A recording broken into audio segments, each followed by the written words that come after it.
Um, okay, well, let's get this started. Thank you guys for tuning in. So I'll be talking about detecting metabolites with MRI contrast agents.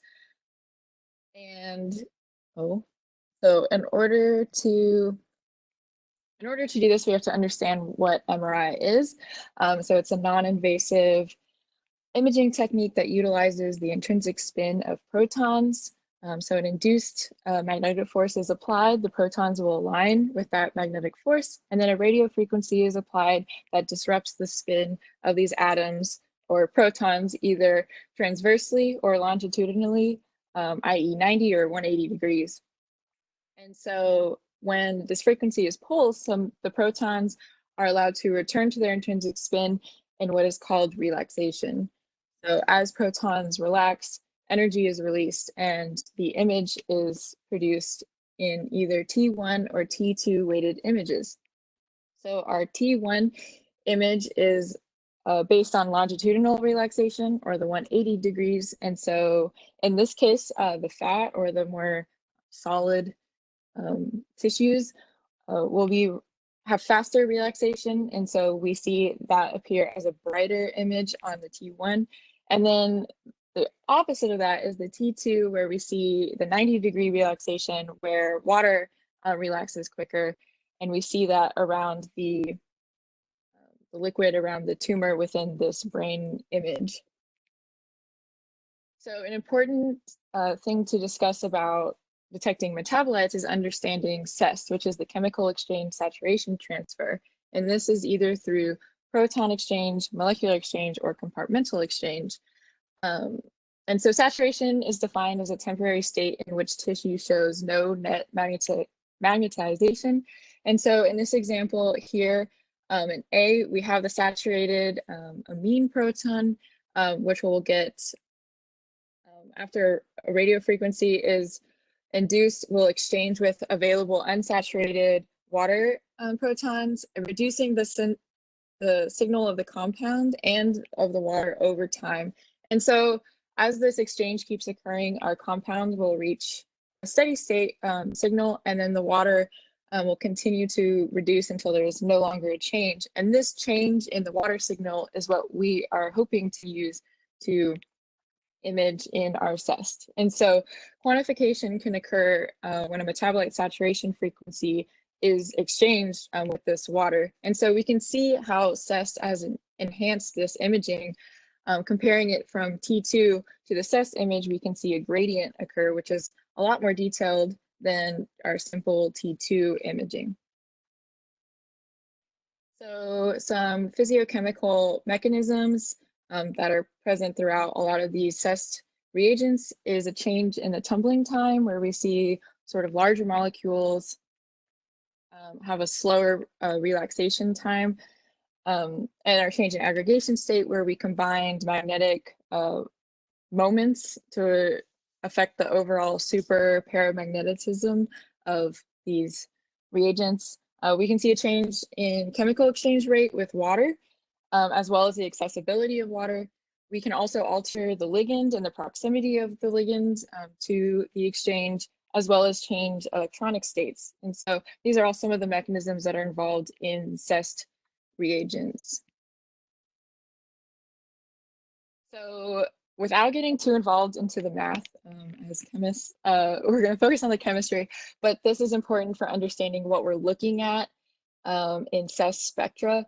And so we're looking at the difference between magnetization transfer contrast, the MTC, and the direct water saturation. And so this is a pulse radio frequency along this bandwidth, and we see a shift in the assumed versus the actual. And so when we convert this to what is called a Z spectrum, we can see the change in the assumed and the actual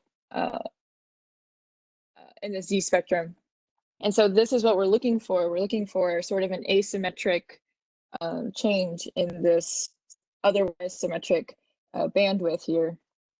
And depending on how far away this change is, we can improve our contrast for some of our better reagents. So the four mechanisms that I want to talk about are diacest, paracest, liposest, and hypercest. So mostly about paracest, but I'll talk about all four of these in this discussion. So diacest is utilizing the existing relaxation patterns of amine and hydroxyl protons, and this is done through proton exchange, and it's performed using modifications of existing pulse programs. So we don't need to inject anything into patients. We can utilize the already existing relaxation patterns of metabolites that we're looking for. So this is a regular carbon NMR of metabolites found in a tumor. And we can see it's pretty difficult to differentiate between glucose, phosphate, and glucose. And so we can improve this contrast by utilizing CEST. And so in our CEST Z spectrum, we can see an increase in the glucose peaks, as well as picking up on fructose, but we can differentiate between all four that we're looking for. As well as when we look at the relative intensities, we can look at the difference in the amine, or I guess it's an amide shift versus a hydroxyl shift in our amino acids and our metabolites. So the application of diacest is mainly for glucose cest in Alzheimer's patients, and I mean other glucose deficient or disorders, as well as creatine cest, which is a byproduct of muscle metabolism. So we can look at the mechanisms behind forming metabolites using this already existing relaxation patterns in these metabolites. One limitation to this, though, is that there is a small chemical shift of only 4 ppm. Some have tried to expand this, but we're pretty limited on the amount of contrast we can get just through the innate relaxation. So to further talk about glucose test real quick, we can see a shift from the decrease in the glucose hydroxyl groups using the saturation pulse, and then over time we get the decrease in our water as it is being exchanged. And so the MTR asymmetric this is our Z spectrum here. We get 3 peaks for 3 different hydroxyl groups along the glucose, and using the glucose contrast enhancement, we can isolate the glucose pretty specifically by just subtracting the baseline metabolites and to further specify the glucose. And so we can see that in this imaging here, where we use the glucose test enhancement, we can better image tumors and the glucose around the tumors just to improve our imaging. So to talk about paracest reagents, the main focus of this talk, there are some limiting factors to these reagents. So these are metallic ions, usually with an chelating ligand so that they don't become free ions in the body and build up. And they're usually based around lanthanides, but as you'll see later, we can use other metallic ions as well. But some limiting factors is the bound water lifetime and the lanthanide cation radius, which we will discuss on this slide. But others are coordination geometry and the ligand side chains. So these are all things that can affect the ability to contrast using paracest. So this first one we see, this is the water relaxivity measured in TM. And so some of them have improved relaxivity and others are not as well as the shifts in the proton. The farther the shift, the greater the contrast we have. So some, again, are better than others. And then this last diagram, or last part of the chart, is talking about how sometimes we need a more powerful MRI in order to utilize our paracest reagents, which is another limiting factor of this. I think most MRIs used in hospitals are about 1.5 Teslas. UT Southwestern has a 7 Tesla. And I think 7 Tesla MRIs are becoming more available. So that's good for paracest reagents and their use, but it does show some sort of limitation to it. And then we can also compare the water relaxivity based on ionic radius. And here, the europium has the greatest effect. The radius has the greatest effect on water relaxivity. And so we can just use this as trying different lanthanides in our metabolite detecting contrast agents in order to improve our overall contrast. So the second thing, or the third thing, is our coordination geometry. So like I mentioned, the metallic ions are within these chelating ligands, and this is our cyclin base. And so from here, we can attach on ligands, and we can try different lanthanide complexes inside, or metallic ion complexes. And so this is taken from a paper where they noticed as the temperature increased, they were seeing shifts in the proton resonances. And so this led them to believe that enantiomers were forming in their coordination geometry. And so this led to the basic, I guess, characterization of the twisted square antiprism geometry and the square antiprism geometry of these lanthanide or metallic ion para-CEST reagents. And so this is affected and can improve or decrease contrast based on arm rotation and as well as ring inversion. And so some enantiomers might be better at producing contrast compared to others, or when it chelates to a metabolite, perhaps one enantiomer is preferred over the other. So we can see this come into effect for some of our para-CEST reagents. So the last limiting factor is the ligand side chain. So a general rule is that the more polar the side chain, the slower the water reactivity exchange will happen. So that's something to consider. But we can also use specific ligands for specific metabolites. And so in this example, this europium-3 DOTA has these boronic acid ligands, which are known to bind selectively and reversibly with structures containing cis diols, which are a lot of different metabolites in the body, but pretty selective as far as the metabolites it can detect. And so this is just a kinetic diagram showing that it's a one-to-one binding model. So we need one europium complex per one metabolite that we're measuring, but the CEST ratio increases as we increase our glucose. And so we can see that the CEST is observed up to 20 millimolar of glucose, which is pretty good for biological ratios of metabolites. And so another interesting use for para-CEST reagents is for broad enzyme activity. This diagram is just showing a sort of a basic overview of what will be happening. So we can have any lanthanide with any ligand or connecting ligand.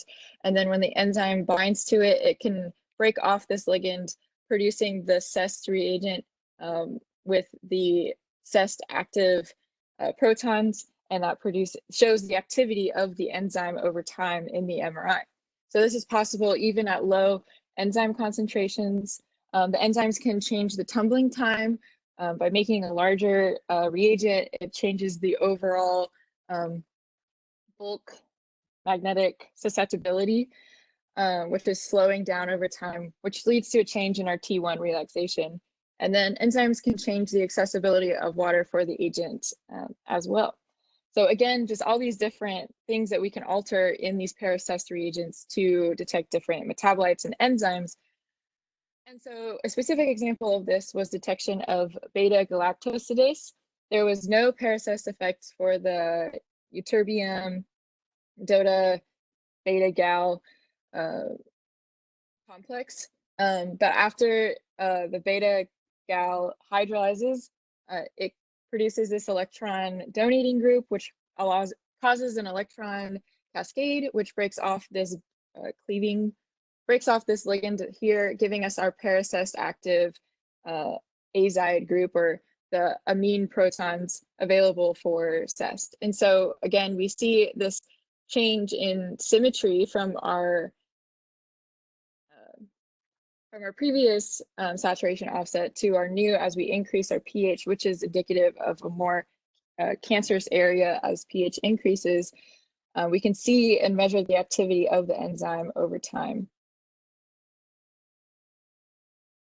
So we can also use non-lanthanide based para-CEST reagents, as some lanthanides are considered to be toxic.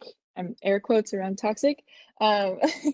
So there has been some need for looking at different metallic ions that can be used. And so a good example of this for a redox activated MRI contrast agent is using an iron complex. So the iron 2 has no MRI contrast, but when it becomes oxidized with available hydroxide or superoxides available, it becomes MRI active. And so we can see an increase by 10-fold of the contrast. So it's a really good contrast agent for these superoxides. And so another thing worth noting is that as we increase the strength of the MRI, we don't really see an increase in the efficiency of the contrast agent, which kind of takes away one of the limitations of other para-CEST reagents, where we'll get the same efficiency from lower strength MRIs, and availability for a lot of different hospitals to use this, not dependent on their money or income for different MRI strengths.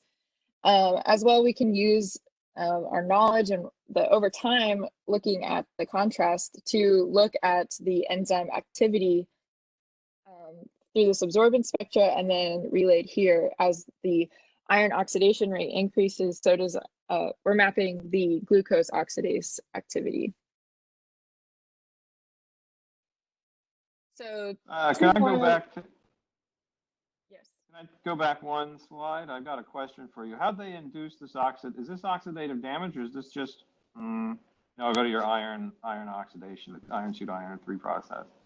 So for the in vivo stuff, you've got 1 minute post, you've got pre and post. They're showing lighting up in, they're obviously the kidneys, and I'm assuming that's the heart. So essentially, everywhere there's a ton of blood. What is the oxidizing? What is the oxidation that's happening? Why is it turning on in the blood? Did they do something? Did they put like LPS in it? And I know you can lipopolysaccharide. What did they do? Yeah, they added, I'm forgetting exactly what they added, but they added an acid to it that induced the oxidation to show the contrast. All right, they did something to the animal. Yeah, that's right. That's right, Jeremiah. This is an LPS model where they induced. See, what is it? It induces in basically infection, right, in the abdomen of the animal. Yeah, and that's how they generated the extra oxidizing agents. Okay. Very good. Thanks. You can keep going, Laurel. Thank you. Okay. So some other redox test reagents that we might be familiar with later is this Cobalt contrast agent, which works in the opposite way, where as it becomes oxidized, it becomes MRI silent. And so this is our turning off sensor. But we see a good shift here, producing a really good contrast in our frequency offset spectrum here. As well as something we're all familiar with in the Gaussian Smith lab, this tempo reagent. As it becomes reduced, it loses its MRI contrast, and as it becomes oxidized by available superoxides, it becomes MRI active. And so we can use that to image tumors in the brain or injury to certain areas in the body as superoxides become available. So a specific metabolite that I'm interested, not only because I was semi-assigned to this project, but interested in cancer metabolism, is lactate. And so using these para-CEST reagents to detect lactate in the body, there's been gadolinium and ytterbium, as well as europium complexes. They've tried a variety of different lanthanides with a variety of different ligands. And so we see this customizable para-CEST reagents, essentially giving us the best contrast we can of lactate. And so the way that lactate will bind is through this bidentate fashion, forming a favored five-membered ring, inducing resonance on the available protons, causing the shift to change for the lactate. And so we can see also a binding affinity for lactate.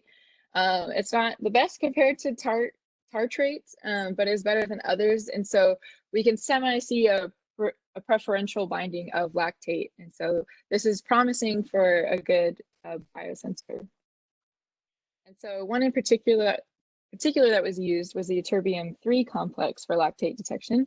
And so in this paper, they took a bunch of different ligands to see its effect on creating different footprints for lactate, as well as being able to determine between the two isomers of lactate. And so here we have our L-lactate versus our D-lactate. And so we can see and compare the chemical footprints of each of these in these proton NMR. And so giving us a way to determine between the isomers, which is something that is needed, as D-lactate is not a common metabolite in the body. It's not normal for the body to necessarily produce D-lactate. And so it could be a good indicator for hypercancerous areas. And so, so using the third ytterbium complex that they tried, we can see that it produces a good range between the hydroxyl protons and other protons available on the lactate, as well as a good kinetics and binding to it, and then also good CEST efficiency for it. And so again, comparing the proton NMR, we see a good shift in the L and D lactate resonances here, proving that this could be a really good and efficient way to look at the difference in the isomers. So part of my project is to conjugate this contrast agent to TMV, our tobacco mosaic virus. As the Gaston Smith Lab knows, this is a 300 nanometer by 18 nanometer rod-shaped mRNA virus with over 2,000 coproteins, but more importantly has available tyrosine residues on the outside that can easily be functionalized to our alkyne, which gives way to click reaction chemistry between the alkyne and the azide ligand here that I can functionalize onto the ytterbium complex. And so far in lab, up to quarantine time, I had synthesized this ligand and was attempting to attach it to my cyclin ligand and was progressing in my research. So that's still waiting in lab for me to collect data on. And so the second to last CEST to be discussed is lipo-CEST, and as the name probably gives away, this is utilizing a liposome. So this is a form of compartmental exchange where we have the water inside the liposome exchanging with the bulk water on the outside, producing this exchange, or the CEST. So it is limited by 4 to -4 ppm, but as we'll show in the next couple slides, they've been able to increase the shift and the contrast available using lipo-CEST. And so here we see our Z spectrum, our saturation offset, where again, we see the asymmetric curve here affording us our contrast. And then as we increase the concentration of our lipo-CEST reagent, we get an increase in contrast. So there's a lot of different ways that we can change and alter our lipo-CEST reagents to improve them. And so the first one is using a neutral metal complex with water coordinated to it, which increases the exchangeable protons without increasing the osmotic pressure within the liposome. So we're not going to cause our liposome to explode from pressure. We can also vary the liposome size, therefore increasing the pool of water that we have on the inside available for exchange. We can also change the makeup of the liposome. And so we have saturated phospholipids that aid in slower exchange. We have unsaturated for faster exchange, as well as inserting cholesterol, we can reduce the exchange rate. And then lastly, we can change the para-CEST reagent within the liposome, affording us greater shifts and more contrast. So over time, the mechanism of the lipo-CEST reagents have enhanced by discovering that making an asymmetric liposome increases the bulk magnetic susceptibility of the entire model, which increases the overall shift that we're able to see, as well as changing our shift reagents within and bound on the outside of our liposome. Again, we can see an increase in the shifts based on changing our contrast agent and available water protons bound to the contrast agent and such.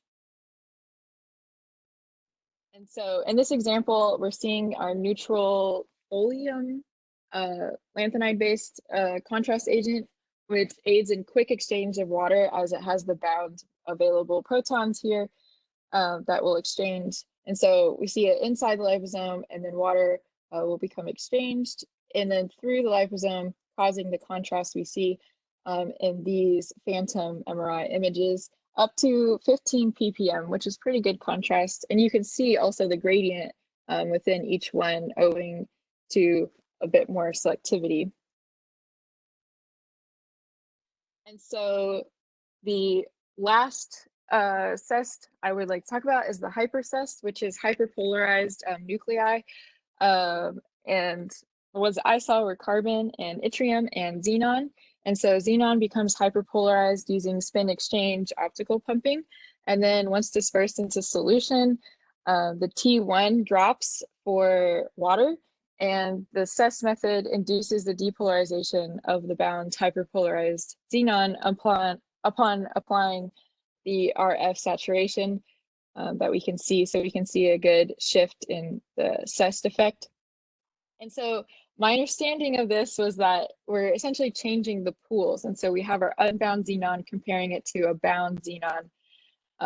And through that exchange, we get our separation in contrast. And so one limitation to this is that the lifetime of these are typically very quick. And so Jenica and I actually saw this at the MRI symposium at UT Southwestern, where the technicians actually cut a hole in the wall between the prep room and the MRI in order to get the hyperpolarized reagent into the MRI as quick as possible. And the nurse did a bunch of acrobatics to flip off the syringe and quickly insert it. And so they've kind of mastered the quick application, but it is still a limitation. And so the hyperpolarized carbon-13 can be used to look at, again, sort of enzyme activity, as we can put hyperpolarized carbon into this glutamate. The enzyme interact parts. We can visualize the decay over time. And again, this only lasts for about 30 seconds before we're not seeing any sort of signal from our agents. And so that's another way of mapping through CEST some of the metabolites produced through enzymes. Okay, so lastly, we can look at a more broad analyte detection of what hyperCEST has been used for. We can look at enzyme activity as showed previously. We can look at blood analytes, bacterial gas vesicles, beta lactamase, which is used as a gene reporter, is also can be mapped with hyperCEST, as well as allosteric pockets, which I didn't necessarily know what this was before this presentation.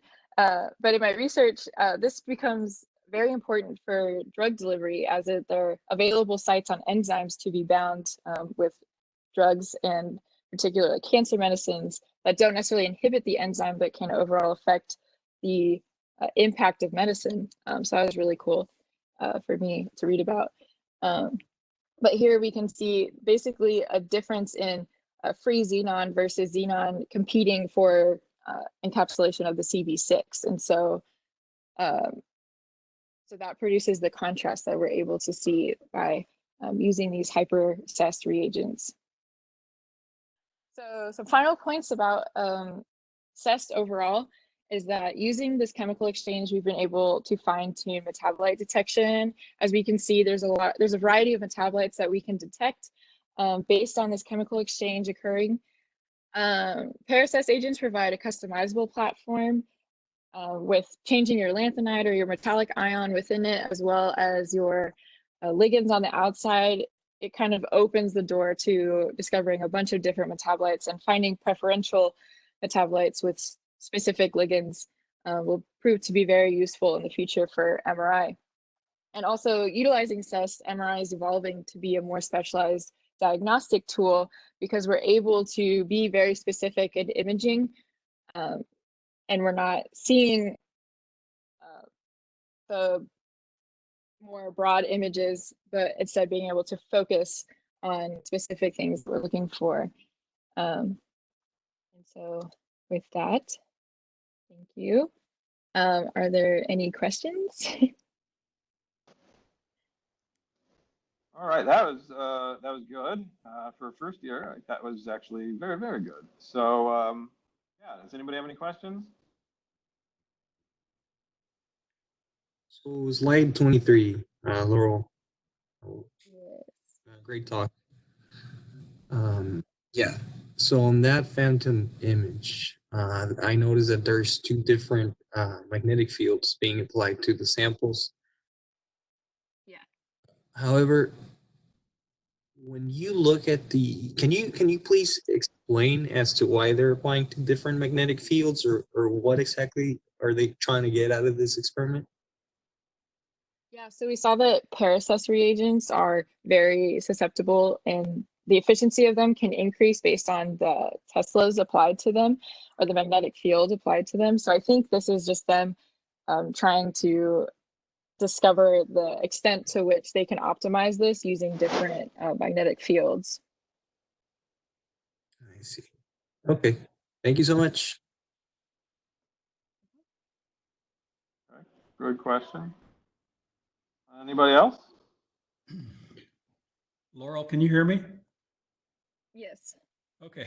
I didn't know whether my microphone was on or not.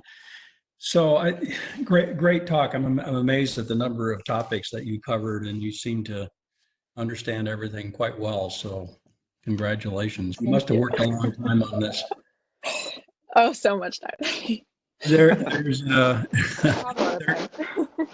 some advantages to having a COVID virus, I guess, around. So you have plenty of time to work on things like this. I wanted to go back to a slide. I didn't pay attention to what it was. It was the europium slide where we showed the water exchange rate as a function of the ionic radius. Oh, yes. It was quite a ways. That's your paper. Yeah, this one. So this paper, the first author of this paper is Shanrong Zhang, and I don't think you guys know him, but he was a postdoc at UTD. Well, what year was this? 2003, so roughly then. And he was here when we first discovered these paracest agents, and so it was quite accidental that we happened to make the europium one first, and we discovered that this europium complex had a slow enough water exchange so that you could actually see the water molecule shifted downfield and in a high resolution NMR. And so that had never been seen before. And it was shocking because the entire field of lanthanide chemistry, if we just said that water exchange was so slow that you could see a separate water molecule by proton NMR, nobody would have believed us, because water exchange in lanthanides is thought to be very fast. I mean, if you look in a standard textbook like Cotton and Wilkinson, they'll tell you that water exchange in these lanthanide elements are, nanoseconds, something like that, the lifetime. So when we got this data, it was one of those things where, first of all, we didn't hardly believe it. And so that's why we went and did the rest of the series like this and saw this relationship. And this has held up over the years. Many other people have done this. And it's interesting because the europium always seems to be the one that's at the top of this peak. And what that really means is that water exchange in the europium is slowest of all of them. And this is a little hard to understand. Here you have this macrocyclic chelate that is like a basket. The europium is sitting in there, and there's one water molecule exchanging. And so the question is, why would europium be so much slower than the others? And it kind of goes back to, and you can see that if you go to the larger ions like praseodymium, it's much faster. And so I wanted to point out one thing you said incorrectly in this slide. I just pointed out so if you use this again, you'll say it correctly next time. That is these tau m values that are shown here in this table. Those are actually, tau m is actually a water lifetime. So what it means is you see a value of 800 microseconds. That means that one water molecule is sitting in the inner sphere of this europium ion for 800 microseconds before it leaves. Normally, in most complexes, it's probably there for a nanosecond. So this is an amazing thing. And so the reason that europium seems to be the longest is related to how these ions fit into this macrocycle, which is really too small for the ions to sit in. In other words, it's not like iron in the middle of hemoglobin, right? It fits in there. Mm-hmm. Whereas these, the macrocycle is a cage, but all the lanthanides are really too big for it. And so for praseodymium, which is somewhat bigger than europium, you can see here, it's maybe 1.02 angstroms versus 90.95. There isn't a big difference. But that small difference there allows the europium to sit down just a little bit closer into the macrocycle. And so there's an effect then that actually you showed on another slide where the macrocycle changes its structure from a SAP to a TSAP structure. Yeah, this one. And so it turns out that the SAP structures, the ions are sitting down into the cage a little bit closer to the center. And those have slower water exchange, whereas when it twists, when the ion gets a little smaller, when it twists, then the TSAP structure appears, and water exchange then gets faster because the ion is pushed, or the ion is pushed above the macrocyclic cage a bit. Yeah. So anyway, it's a very intricate detail between these TSAP, SAP rearrangements and the effect of the ion size.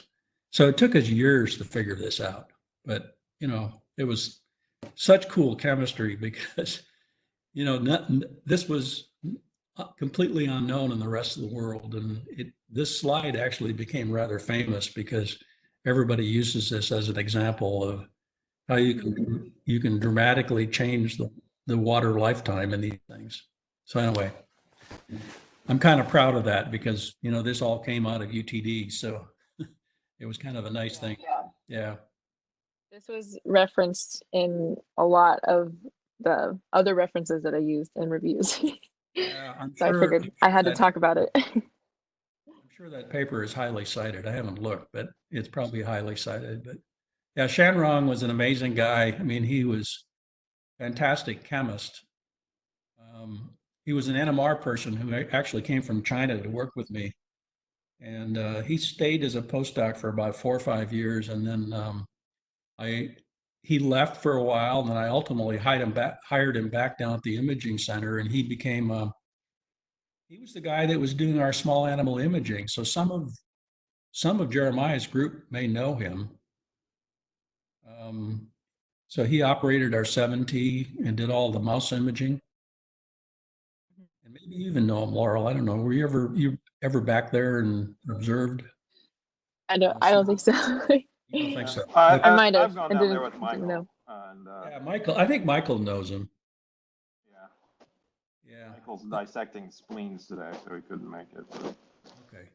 But anyway, Shanrong unfortunately left us, and he's now working at Jackson Labs up in Maine.